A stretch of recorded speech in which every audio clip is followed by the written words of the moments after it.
Hello, chào các bạn nha. Hiện nay Chiến Chiều đi vòng quay xung quanh rải cà của mình nha. Mới mưa đêm nay các bạn nha. Mình vào thăm cá đây.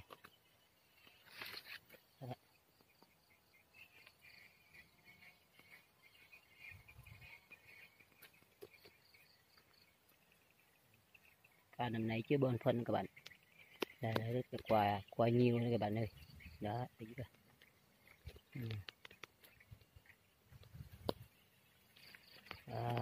Thấy chưa?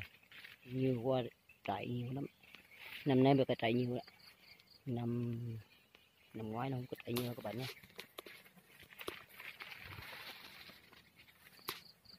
Đấy, chiều lâu rồi quay clip chưa quay người mình thấy mình quay mình này mình chiều đây đó. Quay xem có con cá xung quanh đấy các bạn cá yếu lắm nên mới mưa đây. Cá đây là cân 200 mấy á, 200 cây các bạn. Cá cung quần đẹp bình thường thôi. Mình dừng lại tại đây, nếu mà các bạn thấy hay cho một like cái kênh nhé các bạn nhé. Vậy là mình cảm ơn tất cả mọi người. Bye bye.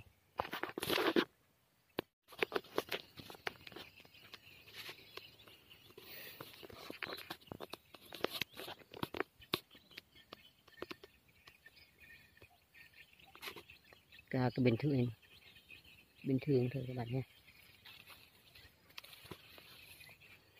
Mình coi tất cả này các bạn.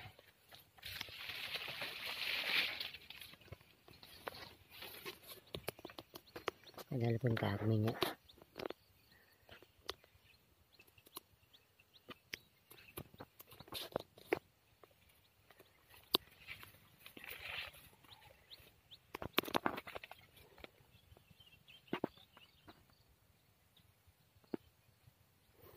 Năm nay là chắc cân chín đấy, tháng 9 tháng 10 mà 2 rồi. Cái này dài hết rồi các bạn.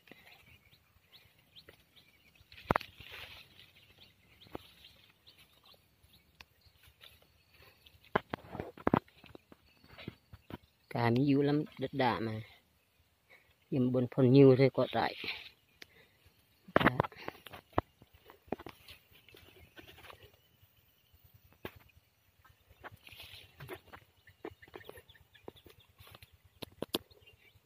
Quá nhiều.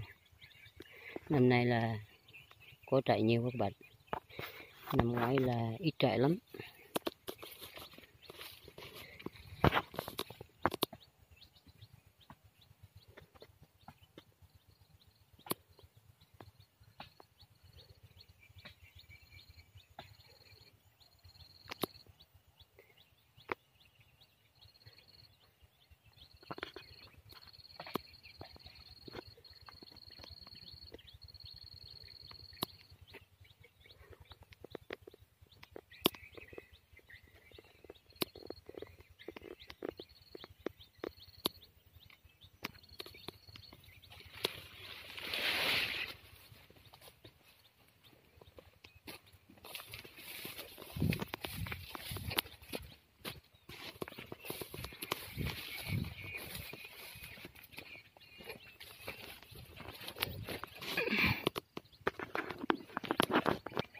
Đây là mình mới trồng năm ngoái, hơn 50 mấy cây.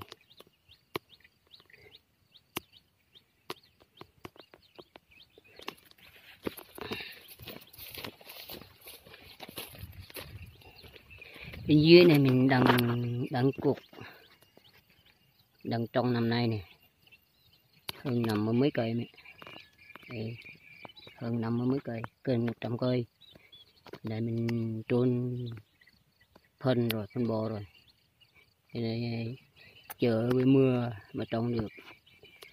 Mấy cái mưa năm nay đêm này này cả tháng mà không mưa này, kênh tháng 7 rồi.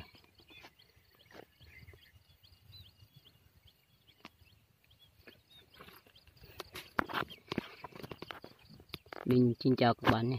Nếu các bạn xem thấy hay cho mình một like nha, ký kênh ủng hộ mình nhé. Giờ này mình dừng lại video tại đây.